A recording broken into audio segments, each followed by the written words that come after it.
probably 80 to 90% of all mental health issues can be resolved in simply sharing with a good friend.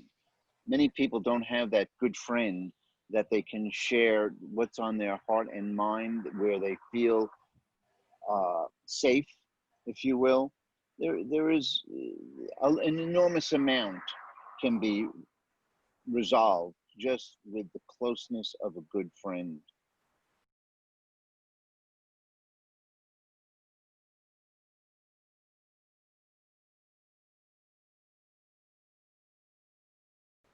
Okay, good morning. 2020 is about adapting to unforeseen circumstances, and so we're doing some of that today. I knew at some point in time I would have a guest have a conflict, and we had that come up last night. That one of our guests was unable to make it, and so Shantell sprung into action and called on a couple of folks that she knew that were involved in similar work and like-minded folks, and with very little notice, they were willing to jump on. And so I'm going into this much less prepared than usual. We're going to learn a lot together here about Ron and Ken and the work they've been doing. But just the bit I have seen so far, I think it's going to be fascinating, and they're doing a lot of work. So anyhow, I believe we were going to hand it off to Ken and kind of let Ken tell us a bit about himself and kick this off. Good morning. Nice to see all you this morning on this Friday. I'm Ken Hirshey. I'm from Tulsa.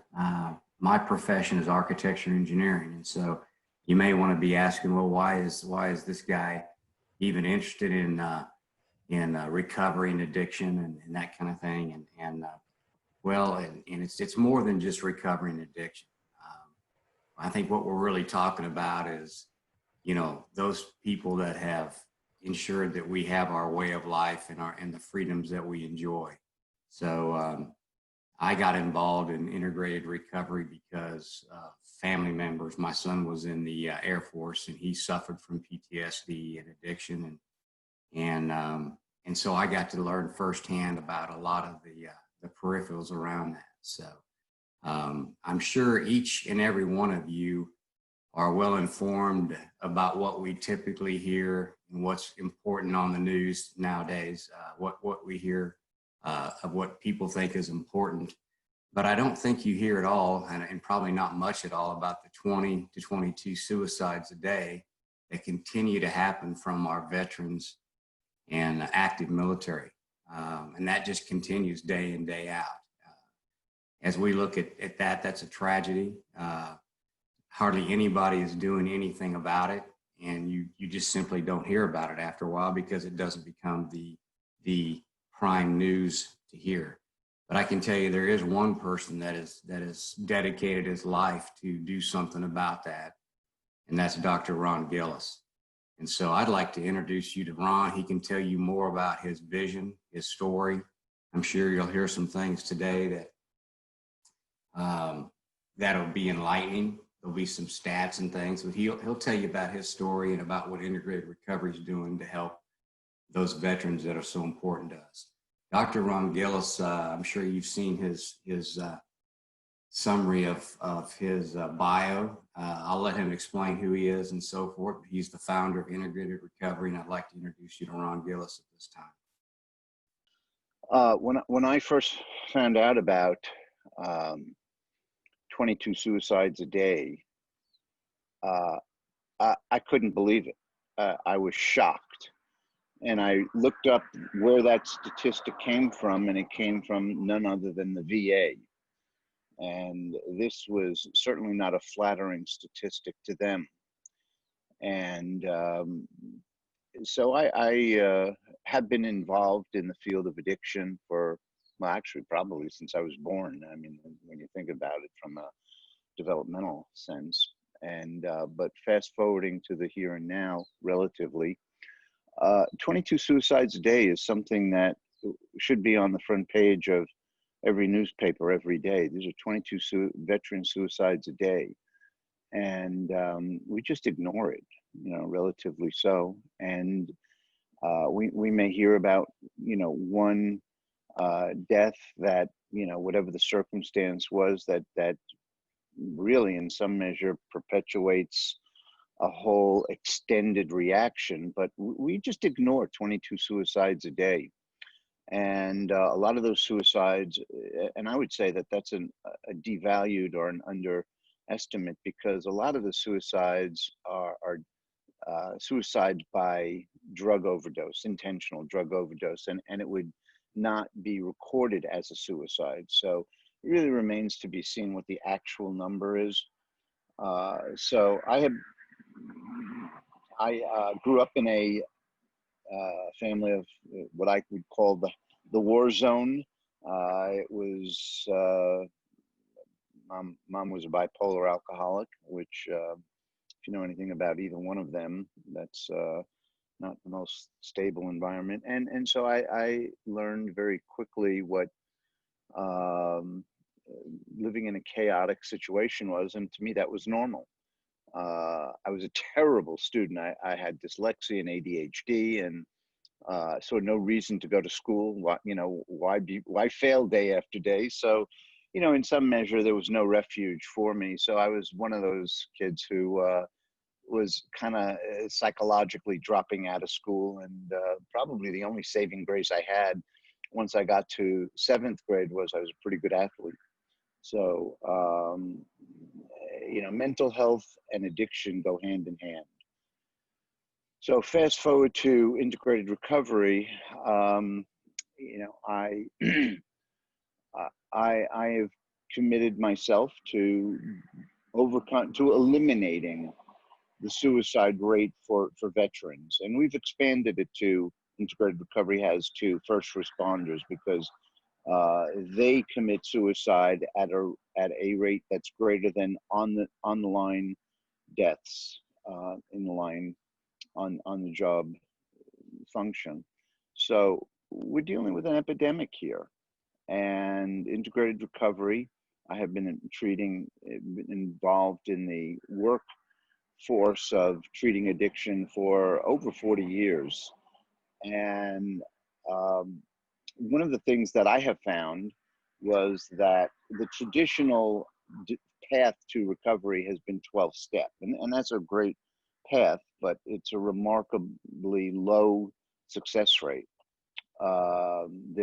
What's evolved out of that has been the Christian path, and that's great. I mean, our goal is to save people, at integrated recovery, and save in not just don't use drugs, but bring them to the Lord. But there is still about another 50% of the people, the population, who don't believe in God, don't have any clue about what it is to have a relationship with the Lord. So we still have to provide a platform for them. And so mindfulness addiction therapy, or our specific brand, is Unbeatable Mind, Seal Fit Unbeatable Mind. And I'm an Unbeatable Mind, Seal Fit Unbeatable Mind coach. And we give people who are not yet believers a platform and an opportunity to deal with their addiction and mental health issues. So we have actually already launched. Before COVID hit, we were in the process of launching a virtual treatment program for veterans and first responders, and we're weeks away. Well, we've actually launched it, but we haven't. It's probably we've had a soft launch. We're operational at a virtual level, but in a few weeks we'll be, just launching it full bore. Needless to say, about 20%, I would say, of the people who engage in that level of care will need a higher level of care.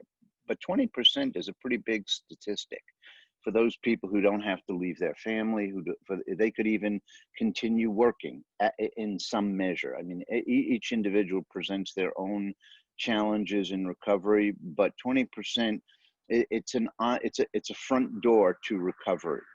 And for those who need other levels of care, integrated recovery is networked with many programs, and we can refer them to the right level of care for them.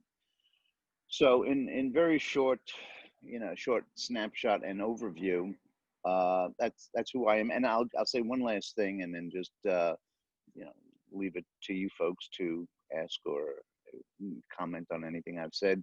We have just the greatest rate of suicide among veterans is the older population, and that's really been highlighted by COVID.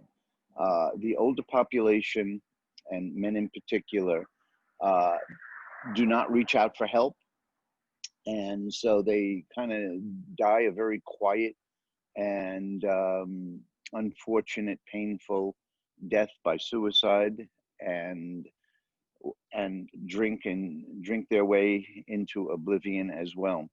So we have also become part of a program with the Point people, the Point Company, of bringing meals to older veterans, and with our team of mental health professionals skilled in addiction, we go in and we not just bring them a meal, but we connect with them and we evaluate how much help and support they need. And it's through that relationship that we, save hopefully save everybody, but, we certainly save lives that way. So,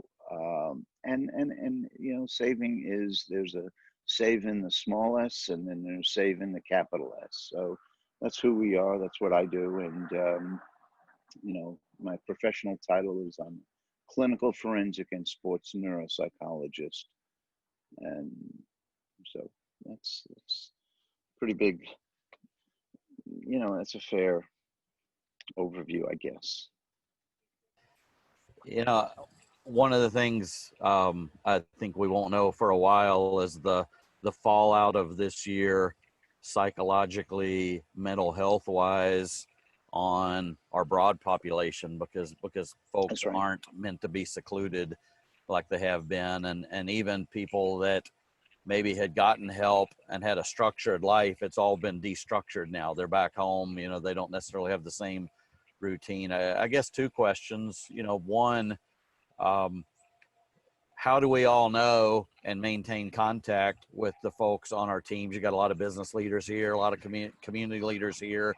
How do we maintain contact with people in this unstructured environment and figure out who's just having a bad day and who's really on a dangerous slide and really needs help? Because a lot of people now vocalize, I'm depressed, I'm down, I'm hurting, but there's a difference between just the vocalizing that we're not enjoying this year and the folks that really are on a dangerous slide. What have you guys seen that would be effective for all of us?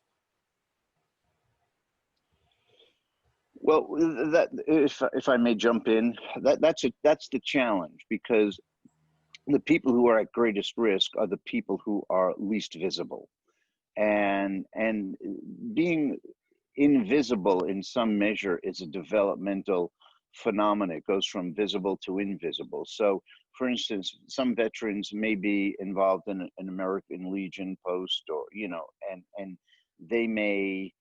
So if we can get, which we are doing, get them on a registry, so that in this kind of a situation, we know who they are, because they may go from being visible and active and engaged to, at some point under these types of situations, disappear. But once we have them registered, if you will, we know where they are. And so, for instance, one of the American Legion posts will call. No, they know who their members are. They reach out and they call. If people aren't responding, we go to the trouble of trying to find out, make contact in some measure, like an emergency contact. One of the other things that we do, which is really an outgrowth of COVID, I'm the chair of the faith-based working group for the Veterans Collaborative in the county I live in. And we reach out to all the houses of worship, bringing them into a network where we can, because veterans will reach out to their house of worship, trying to get a registry from each of the houses of worship for veterans that reach out to them. And so we know who they are and how old they are, and if they've so it's a check, it's a wellness check, if you will.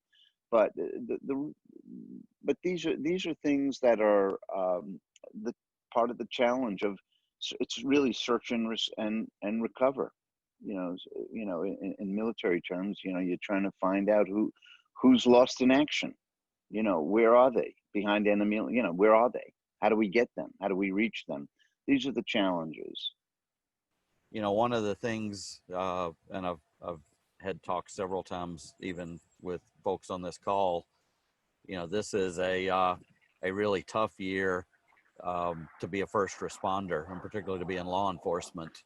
And if you were someone who's dedicated your life and career to that and tried to do a good job, that isn't necessarily what makes the news. And so I can't imagine the stress and pressure that you're under in that job, with the scrutiny that you feel every day, and then to some degree the fear you feel every day. What trends are you seeing in law enforcement and in that community?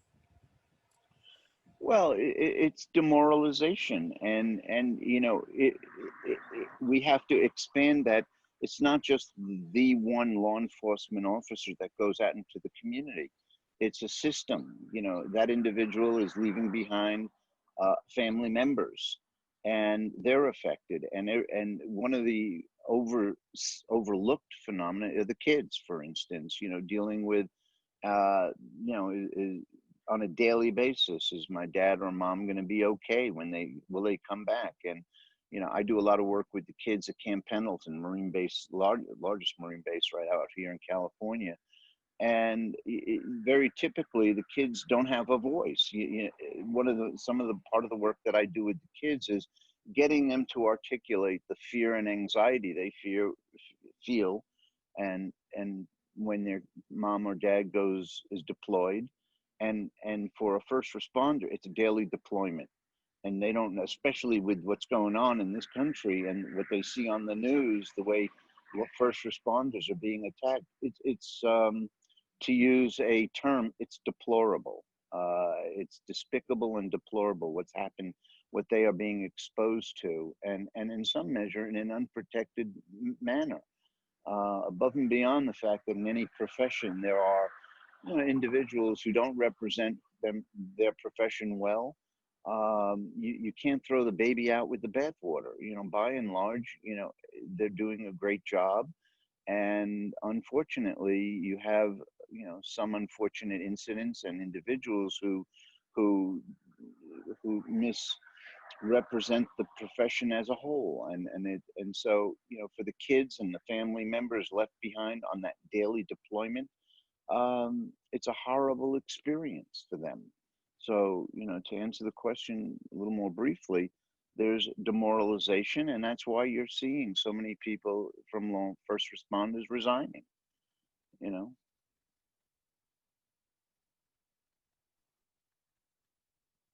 Mike Kenny, I've unmuted you. Yeah. First off, thanks, Ron, Dr. Gellis, for all you do. I appreciate that. And I similarly, I'm a 22-year veteran myself, and I help veterans and first responders with PTS, with Warriors Ascent. So my experience has been, it's a multivariable problem. Obviously, there's everything from substance abuse and in some cases to isolation. But one thing I wanted to touch on that I'm sure you've seen as well, that maybe is, I'll say, less intuitive than a lot of the things that our veterans and first responders deal with, is, I'll say, I won't say a lack of identity, but many veterans, I think, associate their identity with their profession. Hey, I was Sergeant so-and-so, I was Lieutenant Colonel so-and-so, I was, whomever. And now that that's been stripped from them by and large, a lot of people, they're like a ship adrift in that regard. That's one. The other is, I think you'd mentioned it, tribe. You've got a close-knit group. I've seen it both with veterans and first responders. They're with people that share the same values, the same ethos, the same ethic. A lot of them, when they separate, and I'll make that distinction, those that are still in versus separating, similarly, I think, are in pursuit of, tribe, belonging, community. And again, I just throw that out there simply because, I think that's a less intuitive issue that really in some cases needs to be addressed. Now, you mentioned the American Legion, there's the VFW. There are a multitude of, I'll say, affinity groups that in some ways address that. But I'll tell you, people come to us at Warriors Ascent, and that was one of the things that really struck me is ours is a holistic model. We give them tools to heal and tend the mind, body, and soul. We like to say meditation, mindfulness, nutrition, a variety of modalities. But one of the things that really surprised me was this emergence of this tribe and a sense of belonging and a real desire to fill that void in their lives. So something to think about. Yeah, one of the biggest problems, and thank you for mentioning that, is, you take somebody from the military who is a part of a team with a purpose.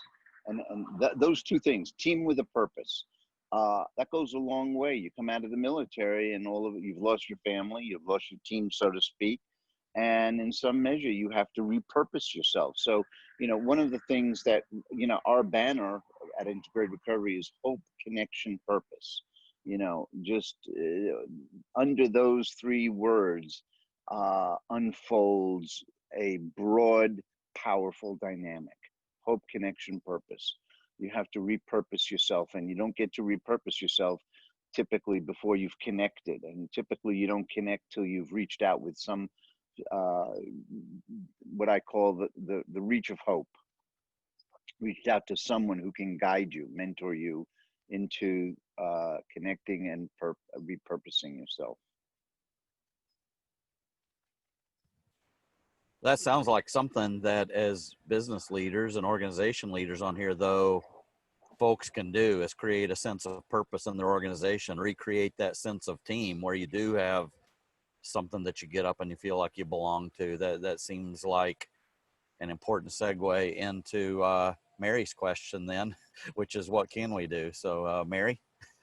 Yeah, that was my biggest question is, and let me back up, Dr. Gellis, because you also mentioned the faith-based community. So if I can tie them both in, how important is it as faith-based community leaders to understand who our veterans are, in our associations or in our churches? And then what are those things we really need to look for? Because we started talking a little bit about how do I determine if it's a bad day for somebody or if they're really on that dangerous, slippery slope going down. So what are a couple things we can look for as leaders to help them?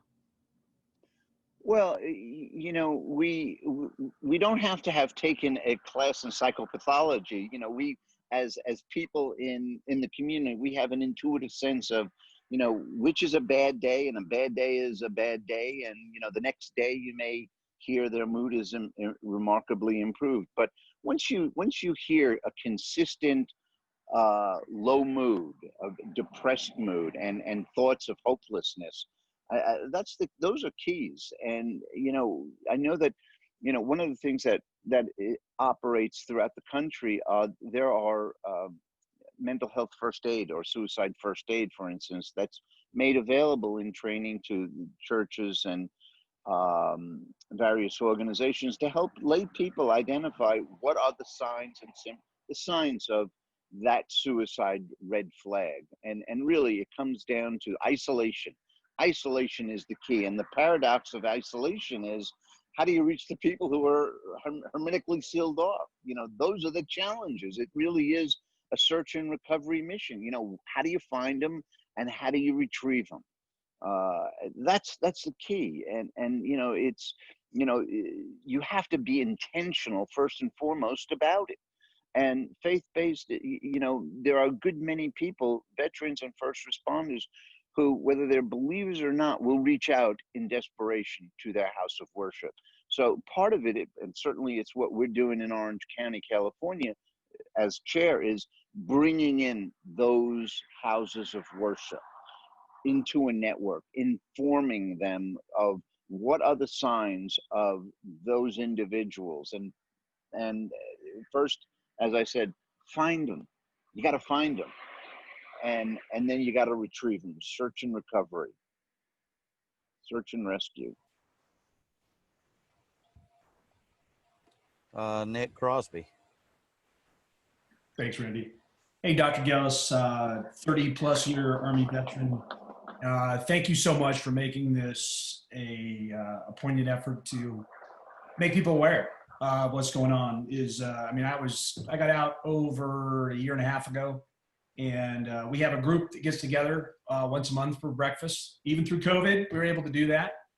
And how we lean on each other. I mean, I know that Mike mentioned a couple things about values and ethos, and the comments about religions. I don't know if everybody's aware, but in every battalion, so a size of about 500 people in the military, there's a chaplain. I mean, it's not like we're forcing religion on people, but there's a chaplain you can go and talk to.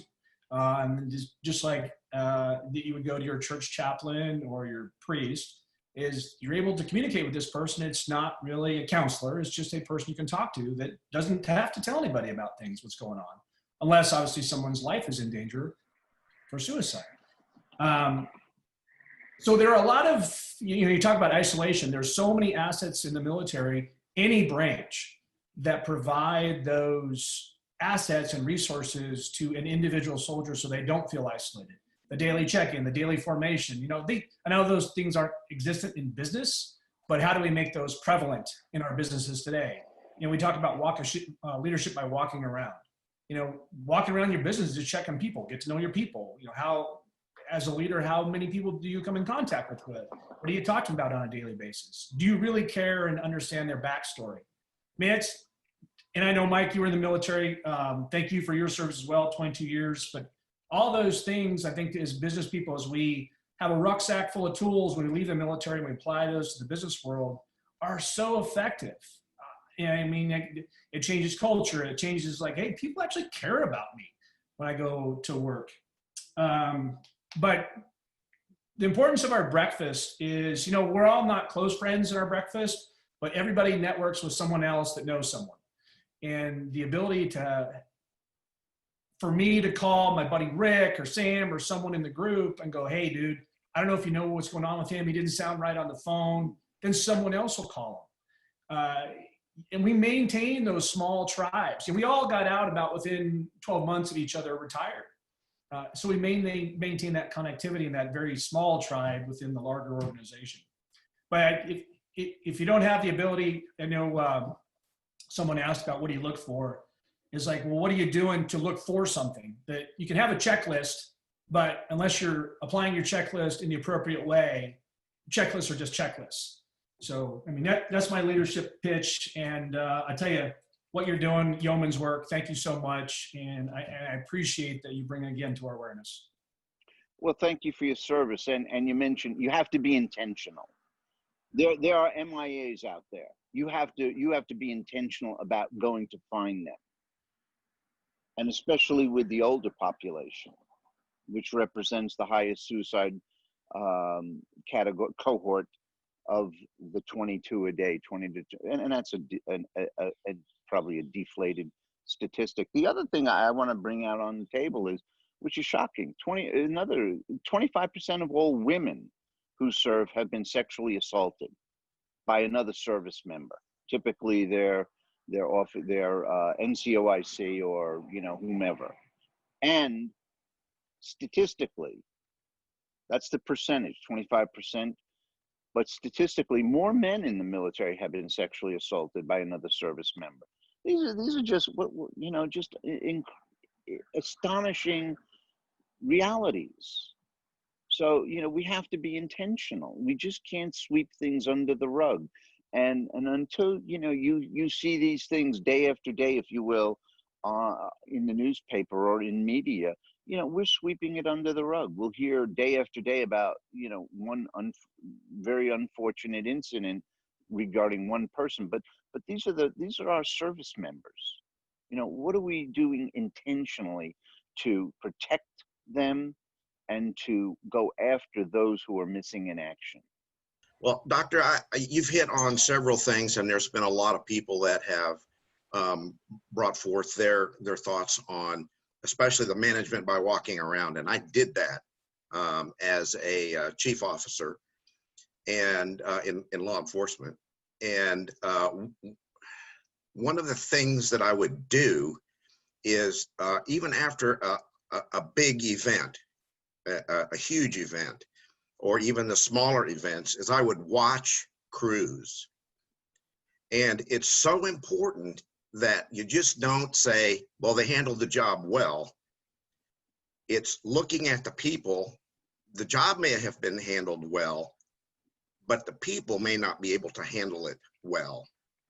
So I think we have a lot of people that are out there on teams, the tribe, that they appear to be okay, but it's the little things that are said in the smaller groups that people need to understand. You need to move that person into a, we used to call it peer group counseling, where it used to be we would offer that to just a person that needed some assistance after a big event. And now you invite the whole crew to sit in like a group session with peer group counselors, and there's more than one, to talk about what just happened, or how you're dealing with what just happened, or how you are taking that into yourself, or do you take it home and act out on your spouse or your girlfriend or your other significant other, whomever. But I think it's incumbent upon the business leader to understand that if this person is acting out, or if they're doing something, they don't need to be fired. They don't need to be disciplined. They need to be talked to. And I think you're on the right trail, but I think your 22% is kind of low. It's 22. It's not percent. 22. Oh yeah, 22. Sorry. Oh, yeah. And one of the things that when when in speaking of signs, when you see that there's inconsistent attendance, that's a good sign of instability. If people have frequent absences from work, or they're delayed on, even work assignments, those are signs also, within the workforce that something's going on. And when you're working with people, for instance, within your tribe and team, and you're just like in the military, we know that the person on our left and the right, there's accountability.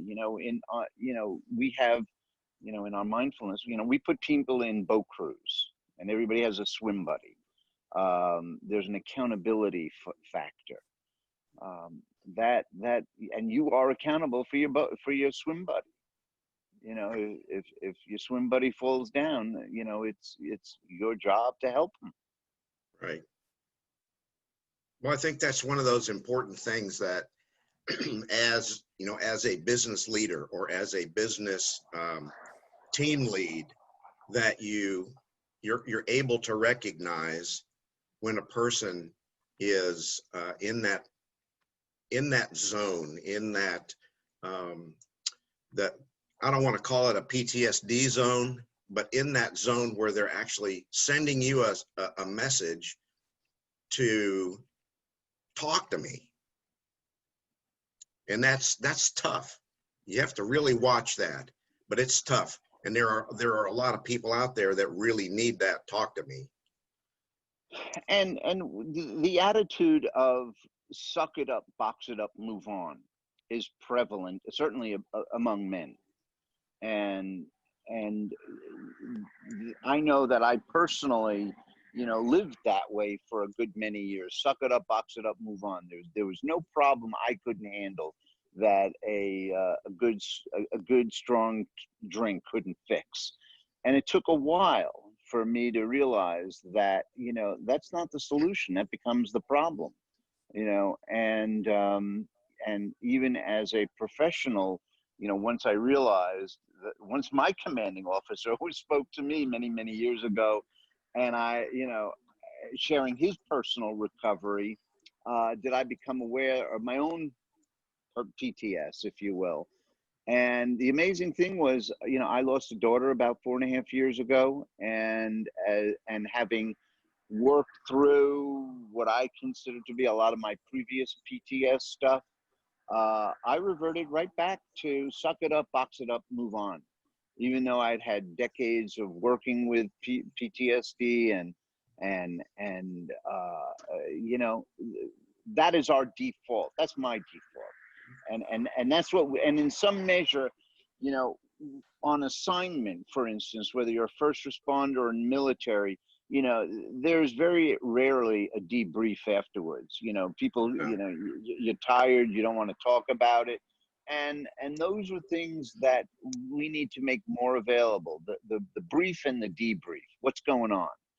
Frank, I know you've got Another a point to question. make is when they're ready and when they're reaching out, that you have a small window of time to really tap into them, actually get them help before they close back up again. Exactly. You know, time is of the essence, and the ability to have a process to where that somebody can reach out, integrated recovery can engage with them, and then get them into a place physically getting help is a short period of time. Absolutely. And if I can pick up on Ken's point, the typical, for instance, mental health professional it wants to work within a 50-minute hour, and if you don't fall into that slot, you know, you may be out of luck. There is a very small window where people are accessible, and you have to be prepared to act on, to respond to that small window. You know, it's just like in any operation in the military. You know, you have a small window. You know, whether the weather's right, this, that, or the other is right, and you know that's the moment to strike. Well, it's the same thing in when people reach out. There is a small window, and that window can close very rapidly and not open for the rest of the life of that individual's life. So you have to be very, as Pastor Rick would say in Saddleback Church, fast, fluid, and flexible, and you know, really dealing in a VUCA environment, if you're familiar with VUCA. So let's go to Frank, and then we're going to transition over to Shantell. Frank, you got a question? Good morning, Doctor. Thank you for your time. I'm curious, is it reasonable to believe that all first responders suffer from some level of PTSD? Not only is it fair to assume that, but as, for instance, in Orange County in California, if somebody retires from the fire authority, the presumption is they have PTS. That's a presumption. You don't have to get it proven by anybody. It doesn't have to be documented by any professional. It's presumed. You retired, you have PTS. And so, yes, I mean, the degree to which, or the number of years that you've been involved, obviously, the cumulative effect. And that's one of the phenomena of PTS that's been revealed more recently, is there's complex PTS and then there's PTSD. Complex is the cumulative effect of trauma over and over. It may not have been that one kind of overwhelming event, but it's the cumulative effect. And more than likely, there is embedded in the cumulative trauma those very specific traumas that stand out. So, in fact, the people will say the more difficult trauma to treat is the complex versus the single event PTS. So so to answer briefly, yes, it's fair to assume they carry PTS with them. That's a fair presumption. Are there some that have been determined that have not suffered, and research behind any of that, anything like that? And if so, are there characteristic differences? Are there differences as to why some suffer, some don't, or that just doesn't happen? Well, there is. There are characteristic differences. For instance, if somebody's had a stable developmental upbringing, even if they have a faith-based background where hope is a part of their foundation, their core, those are things that help people overcome trauma. But the people who bring in for instance, an unstable developmental history, have had no core of faith. Faith plays a huge role in recovery from anything. Thank you. Let me wrap up the talk here by letting everybody know, if you want to learn more about Integrated Recovery Foundation, who we are, what we do, how we treat, and even, you know, how to partner with us, then you can reach out and go to irf22.org and find out more information on that. Thank you, Ken. And we, in a few weeks, will have a new website to accommodate our virtual programs. But thank you, Ken. And thank you all. Yeah, and we're not done with you, because I've got more questions running through my mind. And if you have more questions, continue to type them in the chat. But I do want to talk a little bit with Shantell. I know a lot of folks on here are always trying to figure out ways we can make a difference. Shantell's one of those people that inspires me, because she is actually trying to do something to make a difference. She isn't just talking about it, she's doing it. And she's working on that intersection of how music plays a role in recovery. And so I want to give her a minute to talk about that and our music recovery project. She's been telling me about it for 2 or 3 months, and I think it's finally rolling out and ready to start. So Shantell, why don't you share a little bit about that? Well, thank you. So many of the things that have been shared today have hit home for me as well. And like Ken, I've had some experiences in my family watching people struggle from depression and addiction. And recently, you know, with all the headlines and COVID and seeing the impact of isolation and financial uncertainty and the stress that happens in the world and how that's impacting people who already have those triggers inside. So unfortunately, as my mom and I were talking recently, she said, well, Shantell, all the people that you know who are addicts are in the cemetery. And in my family, that has been the tragedy, is just to see family member after family member go down that road and not be able to come back. And in my personal life, I've seen the power of music to help people connect. And I think everybody's journey is different. It might be a friend that reaches out. It might be a song they hear. It might be, you know, a moment that they have clarity and find that faith-based community somehow. But the project I'm working on is a 9-song collection of songs that tell the story of addiction and addiction recovery. And so some of the themes of the songs are about, you know, kind of self-discovery, healing. Definitely the songs have been written with people who have struggled firsthand with addiction. And I feel like sometimes a song can help us understand how we feel about something in a way that is unique.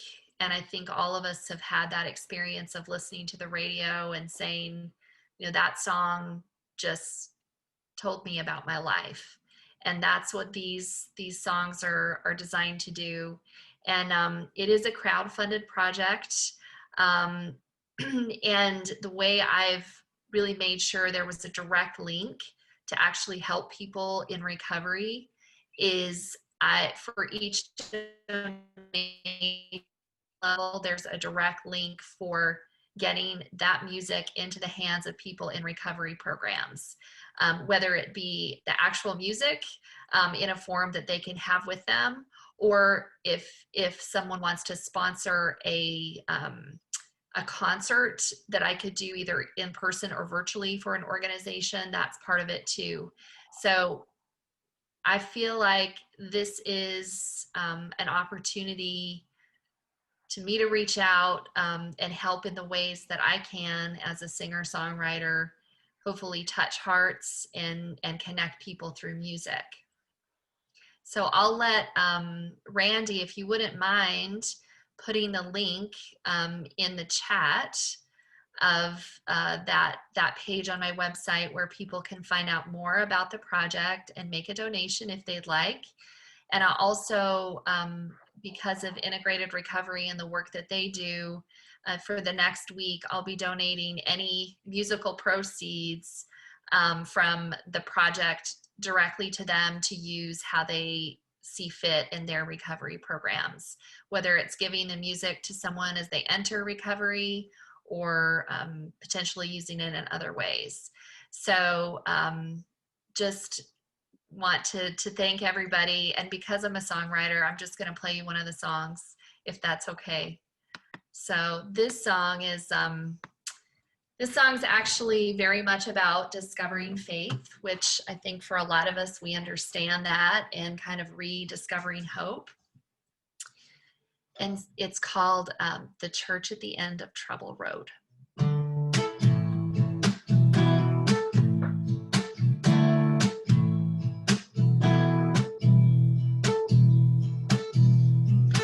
Oh, and my friends, remorse and regret, pile of cans and my last cigarette, running on fumes, feeling the strain, swerving in and out of the breakdown lane,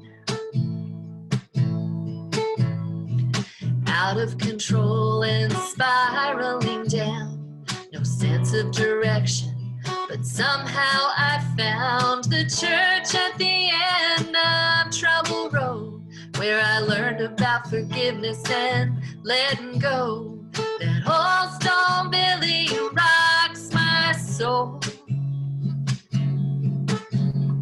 The church at the end of Trouble Road. The church at the end of Trouble Road. Stained glass Jesus holding a dove. Preacher was sharing a story of love. I felt out of place, but it didn't take long. Once the hymnals were open, we broke into song. I felt the Spirit, and I knew the truth. Now I'm thanking God for leading me to the church at the end of Trouble Road, where I learned about forgiveness and letting go. That old stone Billy rocks my soul. The church at the end of Trouble Road. The church at the end of Trouble Road. Peace, it's what I found there. Come along with me, 'cause I'd love to share.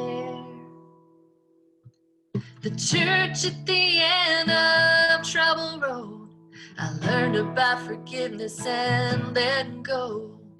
Old stone building rocks my soul.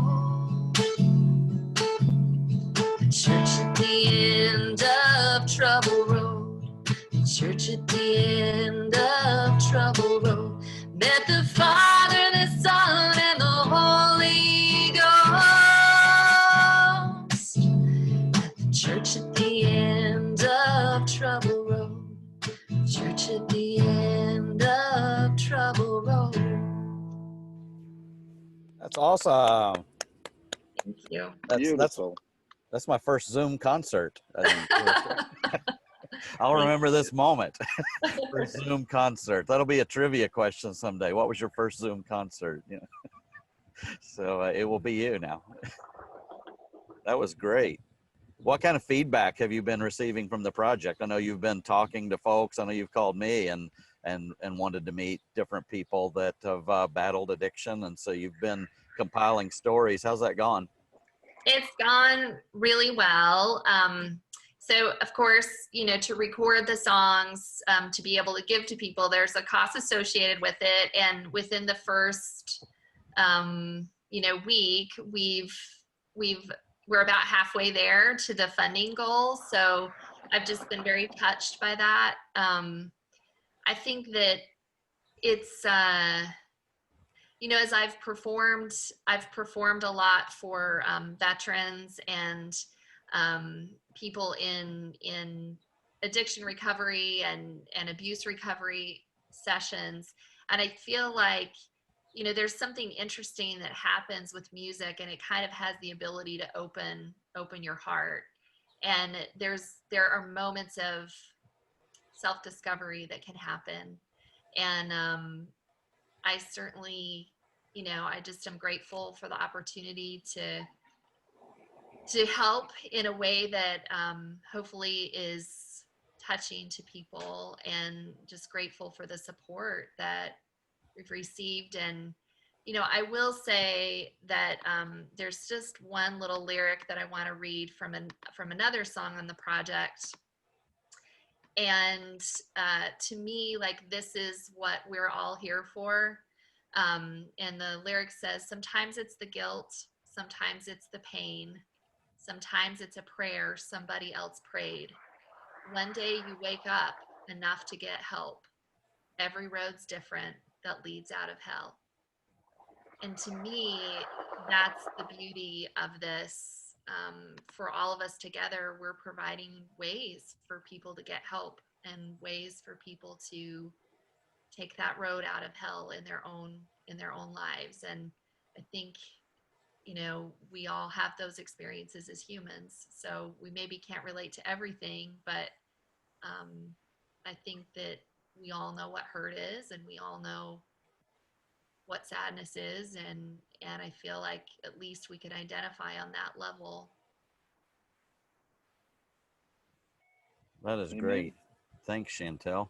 If anybody has any other questions, type them in. I want to go back to Dr. Gellis just a minute, because you talked about something a minute ago, and it provoked a thought that started running through my mind. You know, I think one of the things we're going to have to figure out here soon are these unacceptable issues with law enforcement that are taking place. And when you talked a minute ago about PTS being a cumulative effect of occurrences in someone's life and career, I started wondering how many of these flashpoint events that happen that we all agree are unacceptable were the result of on-the-job PTS, that we don't have any mechanisms in place to provide a break, get relief, get help. So you're getting closer and closer to that edge, and that maybe this wasn't a bad person. It's the cumulative effect of a lot of things created a bad moment. Have you done any measurement on that, or do you have any? Is there something we should learn from this that we use on a go-forward basis to help guide the way we work with law enforcement and help them not have these events? Well, I think that just simply bringing, first of all, with awareness, and then having more briefs and debriefs after events that occur is helpful. I think I think one of the things that I think may come out of this is there may be more mental health intervention for first responders, so that these flashpoints, these situations that occur, is not responded to as a result of the previous 30 cumulative events, so that where judgment and reflex and impulse control is clouded because of previous events. So you go into each one with a kind of like a fresh canvas, so to speak, a new situation. You know, we are sometimes called upon to make split-second decisions, and God help us if it's the wrong one. You know, so I think that understanding the cumulative effect and having a preventive intervention, just debriefing, being more intentional about debriefing and processing what has gone on. And I think that that's a great start. From a standpoint of the folks you work with, or the folks we all work with, you know, and I know a lot of people who have reached a point where they needed to go get treatment. They checked themselves into a facility. They had the discipline that I want to go turn my life around. And then unfortunately, you go back to reality, and the reality might be a bad home environment or, you know, bad habits and bad friends and bad surroundings. What kind of coaching do you give to folks of just how to manage that environment when you go back to reality, which is not going to always be conducive to your goals? Well, and that's typical. You know, when you're going into, for instance, if your home is a reflection of peace and love, right, then you're renewing yourself. But sometimes that home environment is, you know, has its own challenges. So there's no renewal, if you will, so that when you go back into battle, if you will, or into your line of duty, the cumulative effect, the home life has undermined even further the cumulative effect. One of the great advantages of, I think, integrated recovery is we're kind of offline. You know, we do not require that you go through your insurance company, for instance, because a lot of professionals are concerned about their careers. So they don't want anybody to know anything. You know, and even they don't want there to be a paper trail even with their insurance company. So the fact that they can speak candidly and in confidence, whether it's home life or things that are going on at work, is a tremendous advantage. Whether it's military, first responders, that is a very great obstacle to getting help. I don't want my career affected by what's going on or what I'm thinking or feeling. Once they're reassured that, you know, it's off record, I can't tell you how many SEALs I've worked with who just, I don't want it in my jacket. I don't want it in my record. You know, it's the end of my career, and they can get help. Wow. Well, it sounds like one of the keys then, takeaways for me, from what you've said and based on Mary's question, we can make ourselves approachable, make ourselves people that people feel like they can talk to. That'd be one of the best things we could do then, is make ourselves approachable. You know, and let me give you, probably 80 to 90% of all mental health issues can be resolved in simply sharing with a good friend. Many people don't have that good friend that they can share what's on their heart and mind, where they feel safe, if you will. There is an enormous amount can be resolved just with the closeness of a good friend.